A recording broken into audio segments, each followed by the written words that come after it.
El problema había sido propuesto inicialmente como encontrar el área bajo una curva de una función, en este caso era una función lineal, 2x más 5 entre los valores de x, 7 y 13. Bien, y habíamos llegado tras una extensa serie de cálculos en el que separamos esto en muchos rectángulos y hicimos los conceptos de sumatoria, nos dimos cuenta que cuando lo separamos en n rectángulos, el área A en función de n va a ser igual a 150 menos 36 dividido en n, donde n entonces era el número de rectangulitos que usábamos para separar esta área.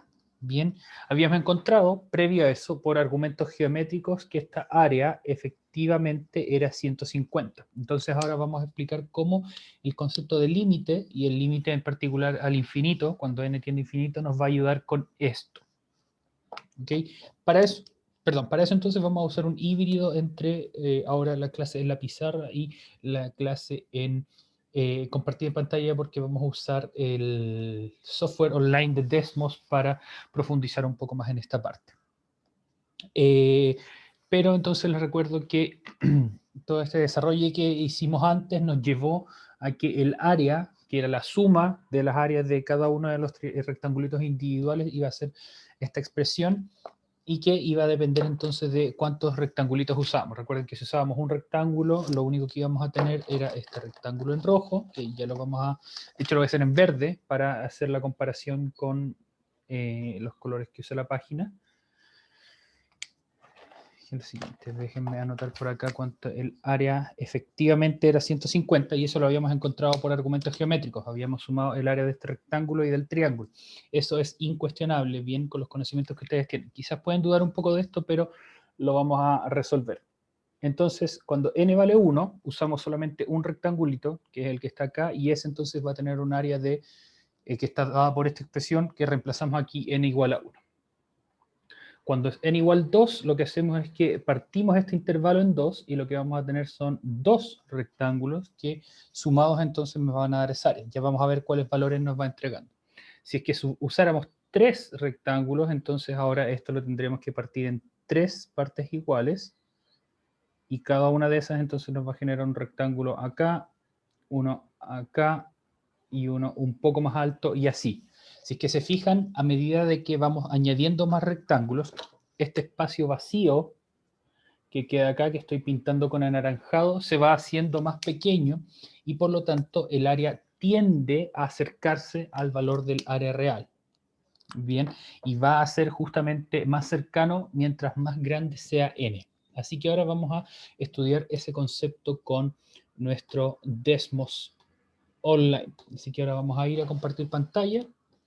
Yo les estoy compartiendo aquí pantalla de nuestro Desmos. Voy a abrir el chat por acá para tenerlo a mano. Ya, súper. Entonces aquí tenemos el ejemplo de nuestra función con un rectangulito. Bien, esta curva negra que está acá, o sea, que en este caso es una línea negra, es la función 2x más 5, que está acá, y le pusimos los límites.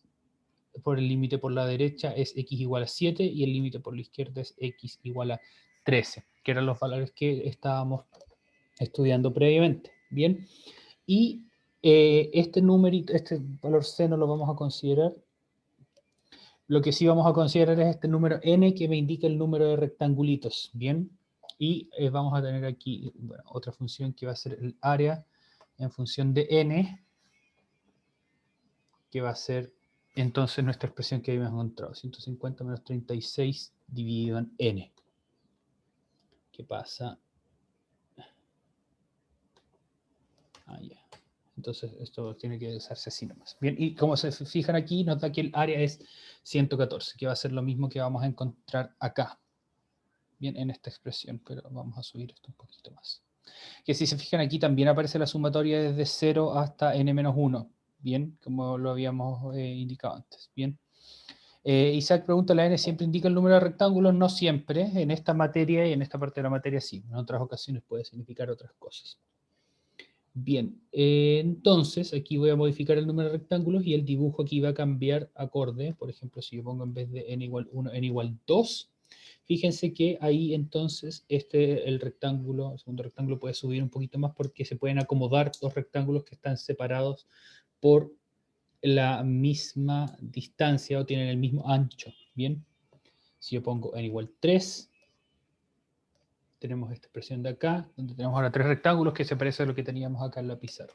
Y así, n igual 4, 5, 6, etcétera. Podemos poner 10, 100. Ya con 100, la diferencia se hace casi nula. De hecho, yo me atrevería a decir que para 30 todavía se puede ver un poco. 50 todavía se ve un poco esto como si fuera un borde dentado. Para 80 aún se puede ver, sí. Yo creo que para 100 habría que fijarse mucho o acercarse mucho para notar que efectivamente hay una diferencia. Bien. Entonces, ¿qué ocurre? Fíjense que lo que pasa es que a medida que vamos agrandando el valor de n, el valor de a va convergiendo a algún valor. Cuando n vale 1, el a vale 114. Podríamos incluso hacer una tabla con esto. Vamos a poner todos estos valores en una tabla. Vamos aquí a poner el valor de x y aquí vamos a poner 150 menos 36 dividido en x1. Entonces, cuando esto ustedes lo pueden tratar como n, bien, yo solamente no puedo poner n acá porque ya está definido arriba. Si me va a molestar acá, efectivamente no puedo hacerlo. Entonces, en esta definida acá arriba no lo puedo poner, pero sí puedo poner otros valores acá. Vamos a poner distintos valores de 1 al 10, que simbolizan, y de hecho esto lo puedo animar y lo voy a dejar animando acá porque creo que puede ser bien entretenido. 1 a 10. Y lo vamos a dejar animado. Entonces, si ustedes se fijan, para distintos valores de este parámetro n, vamos a tener distintos valores de a, que son los valores que están apareciendo acá en la tabla. Y esos valores parten de 114, que es el caso cuando tenemos solamente un rectángulo y podemos calcular solamente el área de ese rectángulo acá, sin calcular el área del triángulo arriba. Pero a medida de que añadimos más rectángulos, o sea, más divisiones, nos vamos acercando cada vez más al área que calculamos previamente que era 150. Entonces aquí de hecho voy a poner algunos valores, 100, 1000, 10.000, 100.000. Y ustedes se fijan, en cada uno de estos valores agregamos un nuevo decimal de precisión y el valor que encontramos con nuestro método de la suma de distintas áreas se va haciendo cada vez más cercano al valor real de 150. Entonces ustedes podrán pensar, ¿qué pasa si yo evalúo esto en el infinito? Bien, para un n infinitamente grande, pero como yo les he dicho varias veces, el infinito no existe. Bien, lamentablemente el infinito no existe, pero sí lo que podemos hacer es ver a qué valor se aproximan las cosas a medida que n se hace bastante grande. Bien, y a medida de que n justamente, voy a parar la animación ahora. No puedo parar la animación. Ahí sí. Lo podría poner más grande. Pero casi ni cambia desde un punto. No vale la pena. Bien, a medida que n se va haciendo más grande, este término que se le está restando se va haciendo cada vez más chico. Bien, y de hecho ustedes pueden hacer que este término se aproxime a 150 tanto como ustedes quieren sin necesariamente llegar a eso, que eso corresponde justamente al concepto de límite. De hecho, si aquí, no sé si puedo poner límites, funciones. ¿Dónde está lo otro? Aquí. No.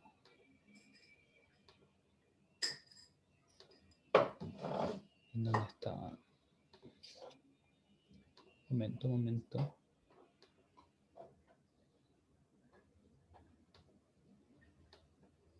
Aquí está, funciones. Misceláneo. No puedo poner el límite. No importa. Bien, entonces eso lo podemos ver con la tabla. Bien, si ustedes se acuerdan, los límites también los podemos estudiar por la tabla y a medida que nos vamos acercando a valores más y más grandes, este valor se va haciendo cada vez más cercano a 150. Si ustedes quieren que esto difiera de 150 en el decimal número 15, no hay problema. Ustedes ponen 10 elevado a 15, y eso le va a dar, bueno, aquí por el tema de la aproximación,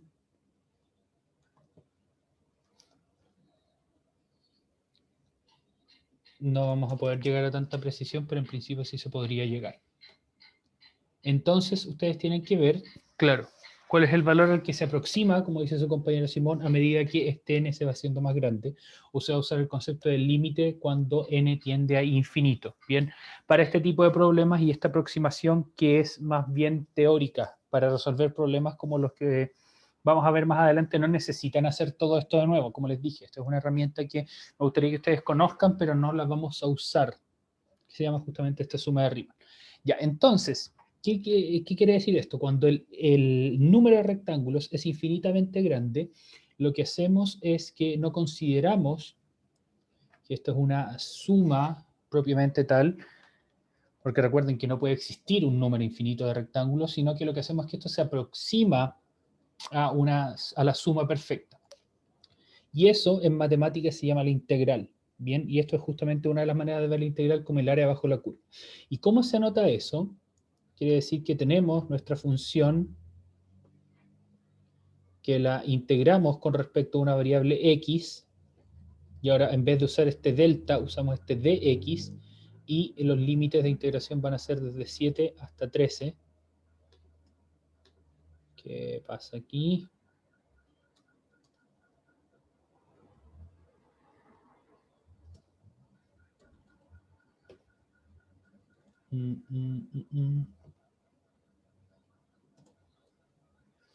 Necesito paréntesis. Ahí sí. Bien.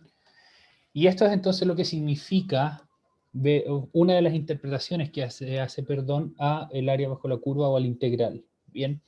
Si ustedes se fijan, aquí pueden ustedes estudiar qué significa cada uno de estos términos, ¿bien? Y de hecho me gustaría que antes de que yo les dé la explicación, ustedes intentaran darle una propia explicación, perdón, a cada uno de estos términos, ¿bien? ¿Por qué aparece el 7 acá? ¿Por qué aparece el 13 acá?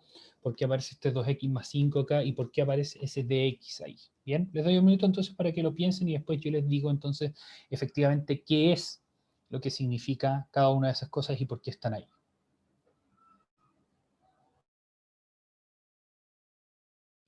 ¿Qué significa cada uno de estos elementos? Es lo que vamos a pasar a explicar ahora y para eso vamos a volver a nuestra pizarra.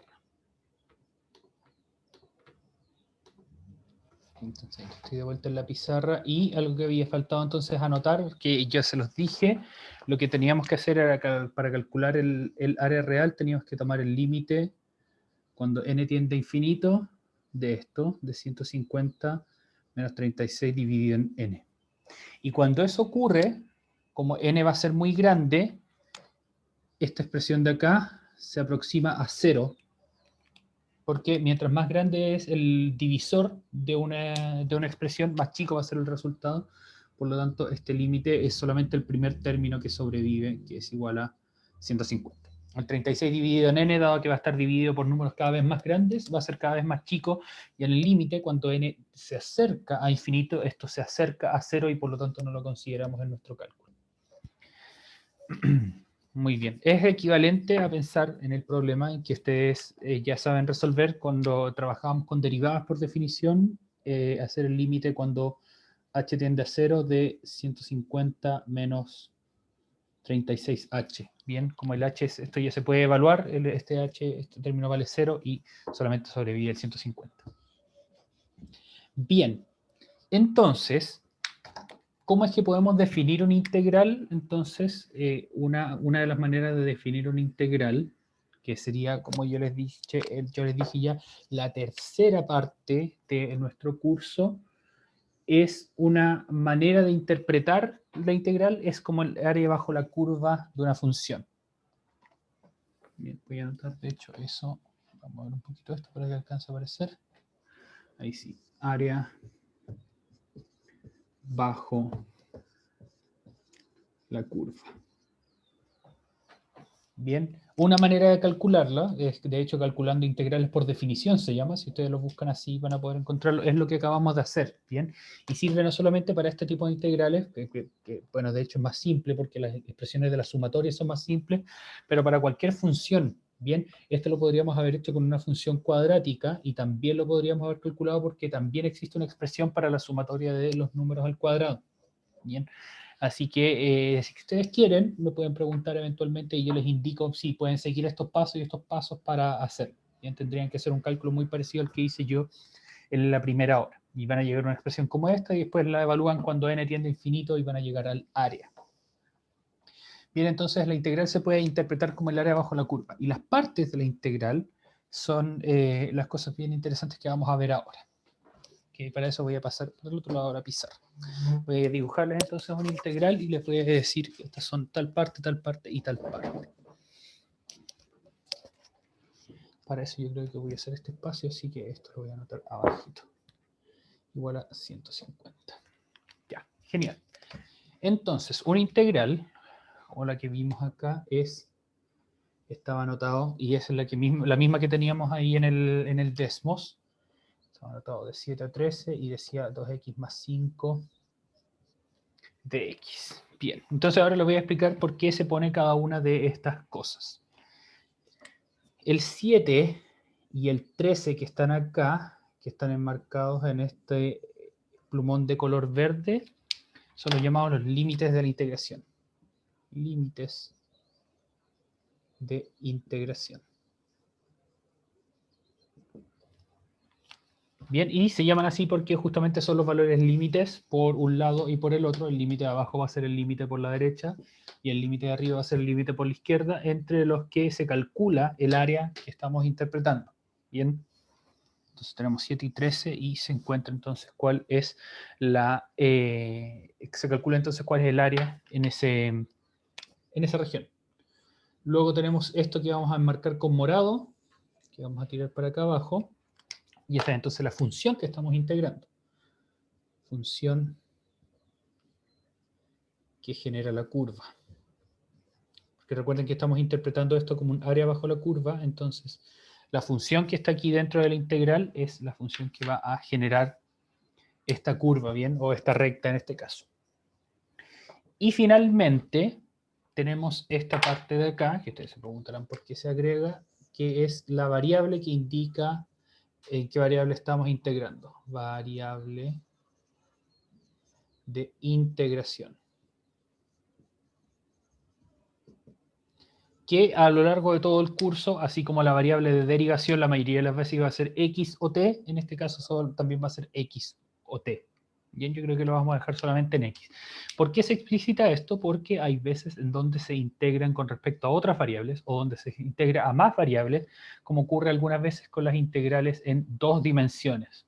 Sí, porque ahora estamos hablando de funciones que tienen una sola incógnita o una sola variable, como la variable x, pero ustedes van a entrar, si es que entran en una carrera que tiene muchos números, al maravilloso mundo de las funciones de más de una variable, que es un mundo completamente entretenido. Se los recomiendo fuertemente. Bien, ustedes van a ver derivadas direccionales, integrales en varias dimensiones y muchas cosas maravillosas. Bien, sí. Muy entretenido y fue el primer ramo por el que sufrí que me podía echar en la universidad. Al final lo pasé. Entonces, bueno, obviamente lo pasé, si no, no estaría acá. Entonces, el concepto de integral y este dibujito o el símbolo que usamos de integral, entonces se puede interpretar como el área bajo la curva de la función 2x más 5 entre los valores de x de 7 y 13. Bien, así que entonces ustedes pueden leer. Bien, denme un momento. ¿Qué pasa?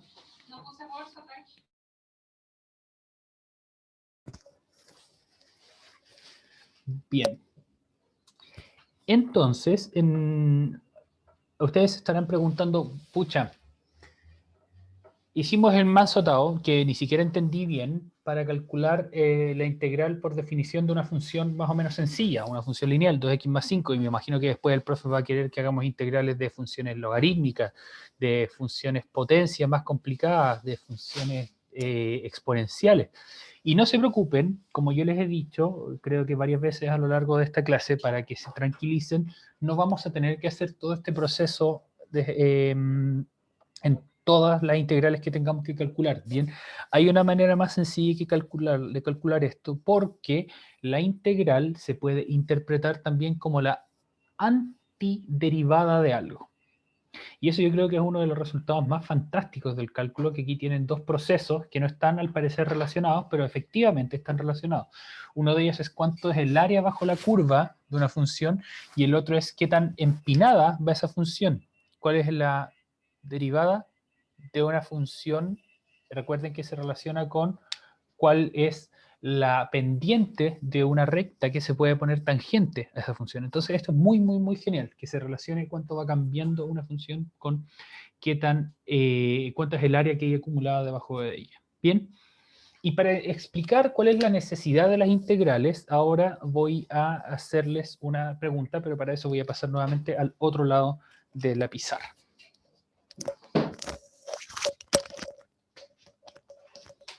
Sal de ahí. Sal de aquí. Bájate. Ya. Perdón, le estaba hablando a mi gata. Ya, entonces, ahora vamos a borrar esto. Por mientras, les aprovecho de contar, si es que ustedes creen que esto es demasiado teórico, bueno, hasta cierto punto tienen razón. Bien, la parte de los cálculos duros nos tocó en la primera hora, ahora estamos viendo la parte más teórica. Que es lo que me gustaría con lo que se quedaran de esta parte hasta el momento, es que es el concepto de integral y cuáles son las distintas partes. Bien, porque más adelante vamos a hablar derechamente de límites de integración y ese tipo de cosas, así que interiorícenlo ahora. Bien, apréndanse al menos los nombres. Entonces pónganse en la siguiente situación. Yo sé que algunas personas de acá van a poder resolver esto sin problema. Y si a ustedes les cuesta un poquito, me preguntan y lo solucionamos en conjunto. Entonces aquí ustedes tienen una persona que va corriendo y que recorre una distancia que no sabemos cuánto es.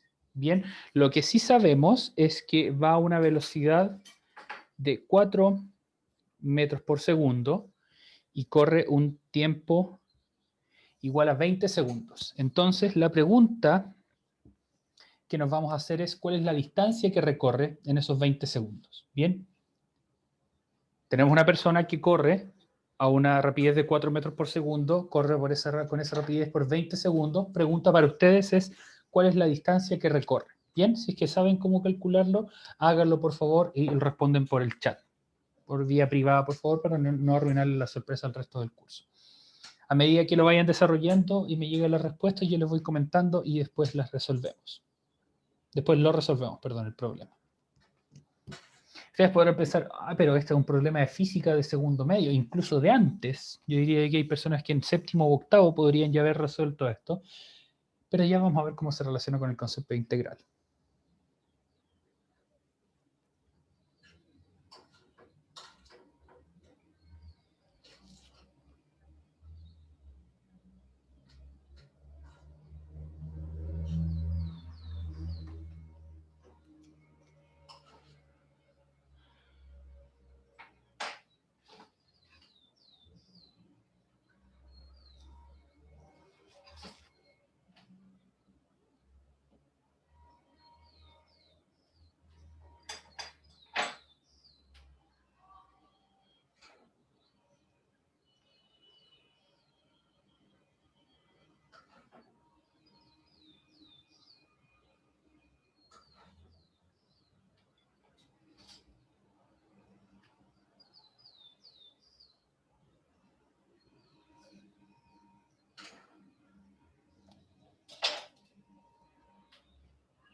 Ya, muy bien. ¿No respondieron la pregunta o sí respondieron? Sí, no me había notificado. Bien.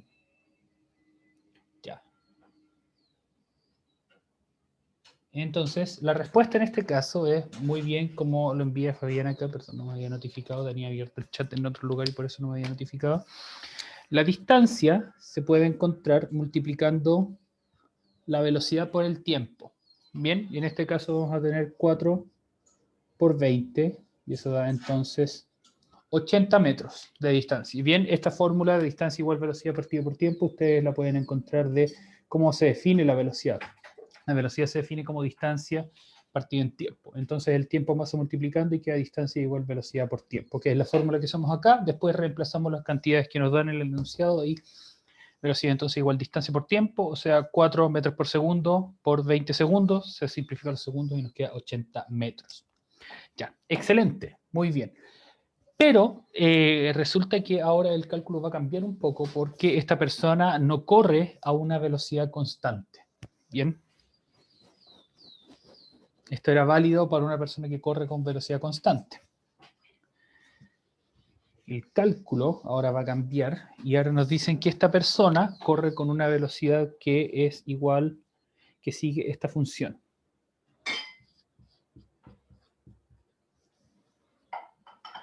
Es una velocidad en función del tiempo. Y si ustedes grafican esto, lo que van a obtener es que la velocidad en el tiempo 0 es 0 y la velocidad en el tiempo t igual 20 es 20, o sea, va a partir en 0, va a terminar en 0 y va a ir más rápido en medio del intervalo de los 20 segundos, o sea, va a acelerar, acelerar y después frenar. Bien, esto es una función que de hecho es una función cuadrática que se ve más o menos así.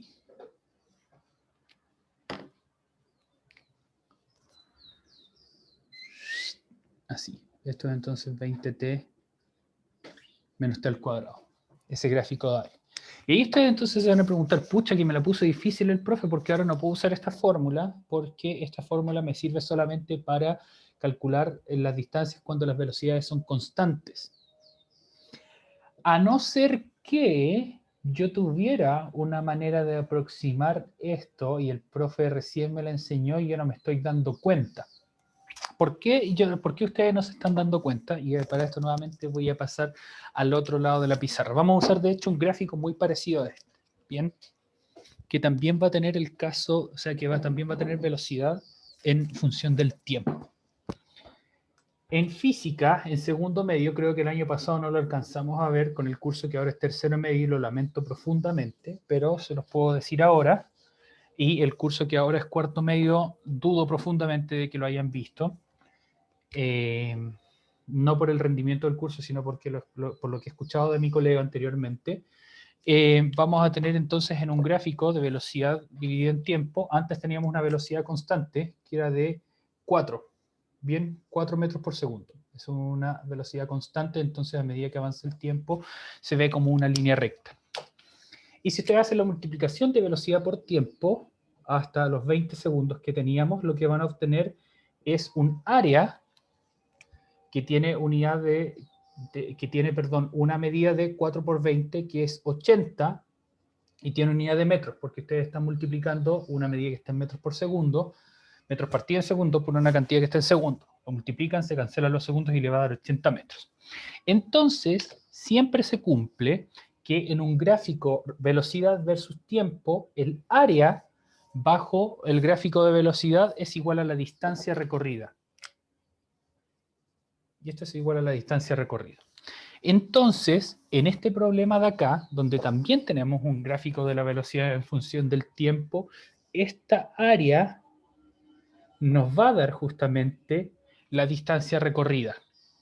Ahora el problema obviamente viene en cómo calcular esa área. Y si ustedes quieren hacerlo, podrían usar una técnica como la que usamos recién, partir esto en infinitos rectángulos, calcular la sumatoria y todo eso. No se lo recomiendo, ya vamos a encontrar una manera. Y fíjense que estas áreas, si es que no calculamos todo el área, sino que pensamos en áreas más chiquitas, tiene sentido que esto sea la distancia recorrida. Porque piensen que no nos fijamos en todo el trayecto y queremos ver cuánto avanza de entre 0 y 1 segundo, que va a ser más o menos eso. Entonces ahí sabemos que está recién partiendo, esta persona que corre parte de una rapidez 0 y está recién acelerando, así que el área va a ser chiquita. ¿Chiquita comparada con qué? Porque no podemos hablar de chiquita absolutamente. Chiquita comparada con un área, por ejemplo, o con una distancia que está más o menos en la mitad de su trayectoria, donde va al máximo de velocidad, si es que calculamos, por ejemplo, la distancia que recorre entre 19 y 20 segundos, que eso está cerca del máximo de la velocidad, ahí vamos a encontrar que el área es mucho mayor, porque también estamos fijándonos en un segundo, pero ahora es un rectángulo, perdón, que tiene el mismo ancho, pero tiene una altura mucho mayor. en este caso. Así que el área va a ser mayor y por lo tanto, como ya sabemos que el área se relaciona con distancia, la distancia que recorre en este segundo va a ser mucho mayor. Bien, ahora bien, fíjense, estamos hablando de distancia que recorre y de la velocidad que ésta lleva. Entonces, en este punto, donde la distancia es mayor, significa que la distancia está cambiando más en esta parte de acá, y en esta parte la distancia está cambiando menos. Bien, porque aquí recorre menos distancia, aquí recorre más distancia. Entonces, si es que graficáramos cuánto está cambiando la distancia, lo que obtendríamos es que en estos puntos cambia menos y en esta parte cambia más, que eso es justamente la definición de velocidad, cuánto cambia la distancia. La velocidad nos dice justamente cuánto cambia la distancia o la posición de un objeto en función del tiempo, y por lo mismo tiene sentido que esto tenga un máximo arriba. Pero además, si ustedes lo recuerdan, el cuánto cambia una cantidad está relacionado con la derivada, porque está relacionado con la pendiente de las cosas. Acuérdense que la derivada más empinada significaba que una función estaba creciendo más empinada, una derivada cero significa que la función no estaba creciendo en ese punto, y una derivada negativa significaba que la función estaba bajando. Esto es, en esencia, y no es una definición formal ni nada de eso, pero es en esencia una formulación de un teorema que es exquisito, maravilloso, delicioso, que se llama el teorema fundamental del cálculo. Y no lo vamos a explicar mucho más en detalle, espero que esta explicación les haya bastado, y si no les bastó, me gustaría que se quedaran con la definición o con la aplicación, que es lo que dice que una derivada, que una integral es más o menos equivalente, y por lo mismo voy a usar este signo de aproximación, es aproximado a encontrar una antiderivada. Porque si ustedes se fijan aquí se están relacionando dos cantidades que una ya sabemos que la podemos encontrar derivando la otra. Si me dan la posición, en función del tiempo, yo la derivo y encuentro la velocidad. Es uno de los primeros ejercicios que hicimos con nuestra materia de derivadas. Y ahora nos están diciendo, o bueno, les estoy diciendo, que a partir de la velocidad y del área bajo la curva, que ya sabemos que se relaciona con la integral, puedo volver a encontrar la distancia. Entonces hay un proceso de retroalimentación, de derivada nos lleva de una cantidad a otra, y la integral nos va a devolver a la cantidad anterior. Y eso es justamente lo que dice el teorema fundamental del cálculo, que relaciona la integral con la derivada. ¿De qué manera? Dice que una integral es una antiderivada.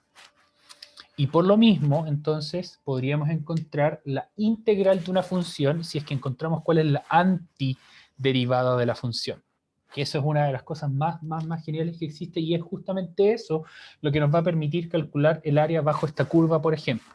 ¿De qué manera? Y aquí les voy a dar una introducción a lo que vamos a comenzar a hacer la próxima semana, es que vamos a encontrar qué función puedo tener yo que derivada me dé esta expresión de acá. Y ustedes podrían buscarlo ahora, bien, les dejo como tarea entender cómo es que pueden encontrar esa antiderivada, pero los voy a soplar acá, que una antiderivada de esto es, por ejemplo, 10t cuadrado menos t al cubo dividido en 3 más una constante. No les voy a explicar mucho más que eso, pero todo eso va a quedar claro la próxima semana.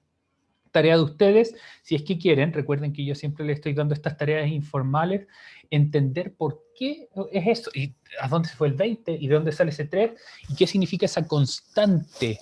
Bien, recuerden que para pasar de acá a acá ustedes integraron, pero para pasar de acá a acá ustedes derivaron. Entonces una de las cosas que pueden hacer, es efectivamente derivar esta expresión y darse cuenta de que van a encontrar esta misma de acá.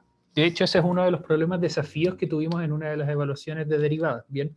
Era encontrar qué función me da una derivada de tal cosa. Entonces, si es que en caso de que ustedes quieran hacer algunos ejercicios en preparación para esto, lo que pueden hacer es entonces intentar encontrar las antiderivadas de algunas funciones que también se llaman, aquí les voy a poner el otro nombre, también se llaman las primitivas. Bien, primitivas. Porque son las que originan otra expresión al derivarse. Bien, Y si es que les interesa más, por supuesto, pueden ver, buscar más información del teorema fundamental del cálculo, en particular el canal que yo ya les mostré, el que se llama 3 Blue 1 Brown, el del que hemos visto varios videos, tiene algunos videos de integrales y el teorema fundamental del cálculo que son muy geniales. Son el video 8 y 9, creo, de esa serie de videos. Si es que tienen tiempo y tienen la oportunidad de profundizar un poco más en esto, y las ganas en realidad de profundizar un poco más en esto, se los recomiendo para que lo vean. ¿Ok? Bien, jóvenes, esto fue harta materia, bastante densa. El ejercicio de la primera hora fue una verborrea algebraica increíblemente grande, pero espero que a ustedes les haya dejado con un buen sabor en la boca para que efectivamente vean que se comprueba lo que yo les he dicho muchas veces en matemática, que hay distintas maneras de enfrentar un problema. Una era la manera geométrica tradicional y la otra era la manera un poco más calculística, llevaban al mismo resultado.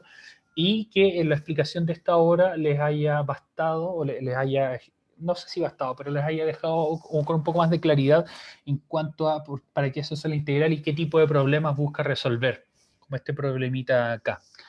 Bien, y introdujimos también este concepto que era el teorema fundamental del cálculo, que es el que va a ser clave para resolver las integrales de expresiones, ya sean tanto expresiones simples como expresiones un poco más complicadas. Vamos a usar este concepto de que la integral, o para encontrar la integral vamos a encontrar una antiderivada. Entonces, ¿qué vamos a ver? Si es que ustedes quieren adelantar un poco más de materia, vamos a ver cómo se calculan integrales usando el teorema fundamental del cálculo. Vamos a ver integrales definidas e indefinidas y vamos a ver también técnicas y reglas de integración. Bien, es jóvenes. Espero que esta materia les entusiasme bastante. Ahora hicimos una introducción bien extensa en este ramo para que ustedes tuvieran tiempo de darse cuenta cuáles son los conceptos que vamos a usar. Pusimos también aquí el nombre de la integral y las distintas partes para que ustedes sepan cuáles son y las tengan claras a la hora de que vayamos a hacer cálculos o ejercicios más adelante. Bien.